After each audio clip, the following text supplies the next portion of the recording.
नमस्कार दोस्तों। इंडिया और पाकिस्तान के बीच में सीज फायर एक्सेप्ट हो चुका है। इस बात को तो सभी जानते हैं, आप भी जानते हैं, मैं भी जानता हूं। लेकिन आपने कभी ये ध्यान से सोचा है कि इंडिया ने सीज फायर को एक्सेप्ट क्यों किया? देखिए, इंडिया इतनी अच्छी पोजीशन पर था कि उसने पाकिस्तान के सभी एयरबेस खत्म कर दिए थे। साथ ही जितने भी ड्रोन्स पाकिस्तान ने इंडिया की तरफ भेजे थे उन सभी को मार गिराया गया। जब ये कंडीशन हो चुकी थी तो इंडिया ने सीज फायर को एक्सेप्ट क्यों किया? ये चीज मुझे तो समझ में आई नहीं। अगर आपको समझ में आई है तो मुझे प्लीज बताइएगा।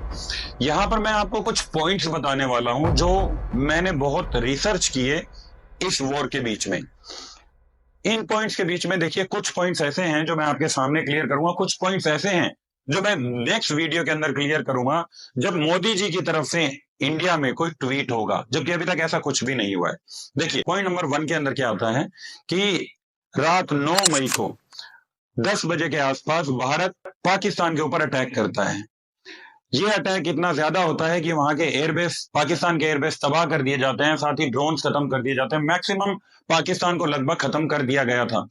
इंडिया बहुत अच्छी पोजीशन पे था।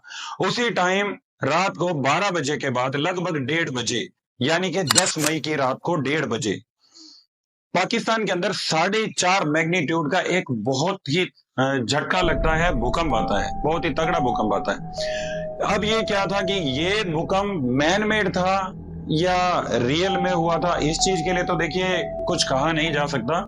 लेकिन फिर भी यहां पे एक चीज आपको बताना चाहूंगा कि पाकिस्तान भी न्यूक्लियर के ऊपर, न्यूक्लियर पावर के ऊपर या फिर न्यूक्लियर अटैक के ऊपर अगर काम कर रहा है तो इस चीज का अभी तक खुलासा नहीं हो पाया है। सुबह 8 बजे के आसपास पाकिस्तान के पीएम ने एक मीटिंग बुलाई जिसको न्यूक्लियर मीटिंग का नाम दिया गया, न्यूक्लियर के ऊपर बात करने के लिए।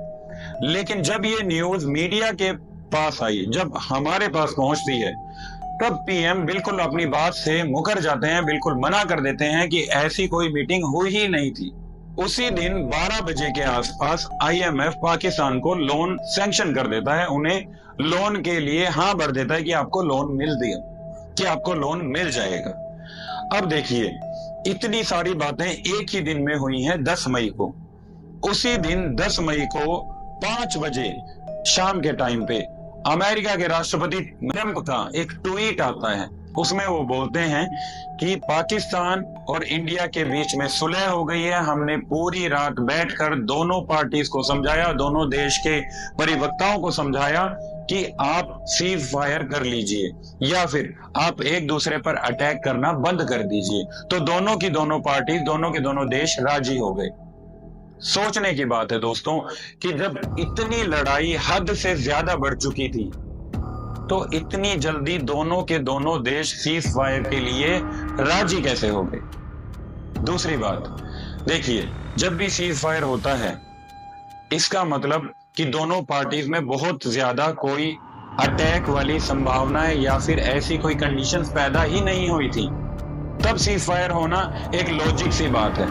लेकिन यहां पे लॉजिक कुछ समझ में नहीं आया मुझे तो कि इतनी ज्यादा अटैक, इतनी ज्यादा मिसाइल्स, इतने ज्यादा ड्रोन्स के अटैक के बावजूद दोनों देशों के बीच में शांतिपूर्वक किस तरीके से सीज फायर हुआ, और वो भी करवाया किसी थर्ड देश ने। अमेरिका के ट्रंप ने पूरी रात उन्हें समझाया और सीज फायर करवा दिया। अब देखिए, जैसे ही ये ट्वीट हुआ उसके कुछ देर बाद एक ट्वीट और किया अमेरिका के राष्ट्रपति ट्रंप जी ने। उन्होंने क्या कहा? उन्होंने ये कहा कि दोनों देशों के बीच में सीज फायर हो गया, ये बहुत अच्छी बात है, हमने बहुत अच्छे से समझाया। अगर सीज फायर नहीं होता तो लाखों लोगों की जानें चली जाती। यहां पर ध्यान दीजिएगा दोस्तों, लाखों लोगों की जानें, मासूम लोगों की जानें कब जाती हैं? जब भी एक देश दूसरे देश के साथ में लड़ाई करता है तो आसपास के क्षेत्र के लोगों के बीच में लड़ाइयां होती हैं, साथ में जाने जाती हैं। यहां पे ट्रंप ने कहा कि बिलियंस ऑफ पीपल, लाखों लोग यहां पे मारे जाएंगे।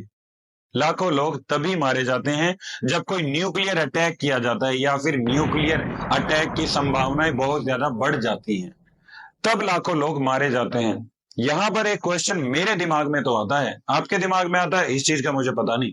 मेरे दिमाग में यह क्वेश्चन आता है कि अगर न्यूक्लियर अटैक होने वाला था तो इसका मतलब कहीं ना कहीं पाकिस्तान तैयारी करके बैठा था या फिर पाकिस्तान रेडी था कि न्यूक्लियर अटैक करना है इंडिया के ऊपर, या फिर पाकिस्तानियों को ऐसी कोई खास चीज मिल चुकी थी जिससे वो इंडिया को तबाह करना चाह रहे थे, या फिर इंडिया के अंदर जो ब्रह्मोस मिसाइल है वो इंडियन आर्मी ने किसी ऐसी जगह पर अटैक किया पाकिस्तान की कि उनको बहुत ही तगड़ा झटका लगा, जिसकी वजह से उन्होंने सीज फायर को एक्सेप्ट किया। या फिर इसमें रो शामिल हो सकती है, या फिर इसमें ट्रंप का कोई व्यापार शामिल हो सकता है, या फिर ट्रंप की कोई राजनीति शामिल हो सकती है।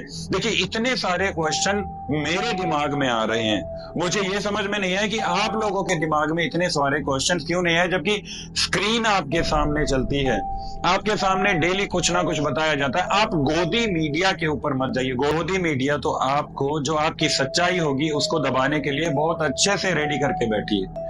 आप ध्यान दीजिए अपने दिमाग के ऊपर कि इस तरीके से अगर सीज फायर हुआ है तो इतने सारे क्वेश्चन उठ रहे हैं, उनका जवाब कौन देगा?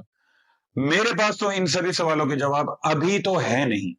आपके पास है तो नीचे कमेंट में जरूर दीजिएगा। साथ ही मेरी इस वीडियो के दूसरे पार्ट के लिए बने रहिएगा, क्योंकि दूसरे पार्ट के अंदर मैं आपके सामने ये वीडियो जरूर लेकर आऊंगा कि किस तरीके से ये सीज फायर हुआ, सीज फायर के पीछे क्या क्या रीजन थे, इंडिया इतनी जल्दी सीज फायर को क्यों मान गया, जबकि इंडिया जीतने वाला था पाकिस्तान से। हो सकता है कि एक टाइम आता कि पाकिस्तान बिल्कुल साफ हो सकता था, लेकिन इंडिया ने ऐसा नहीं किया। इंडिया ने किसी तीसरे देश को अपने ऊपर हावी होने दिया और उनकी सलाह के थ्रू उन्होंने सीज फायर कर लिया, एक्सेप्ट कर लिया।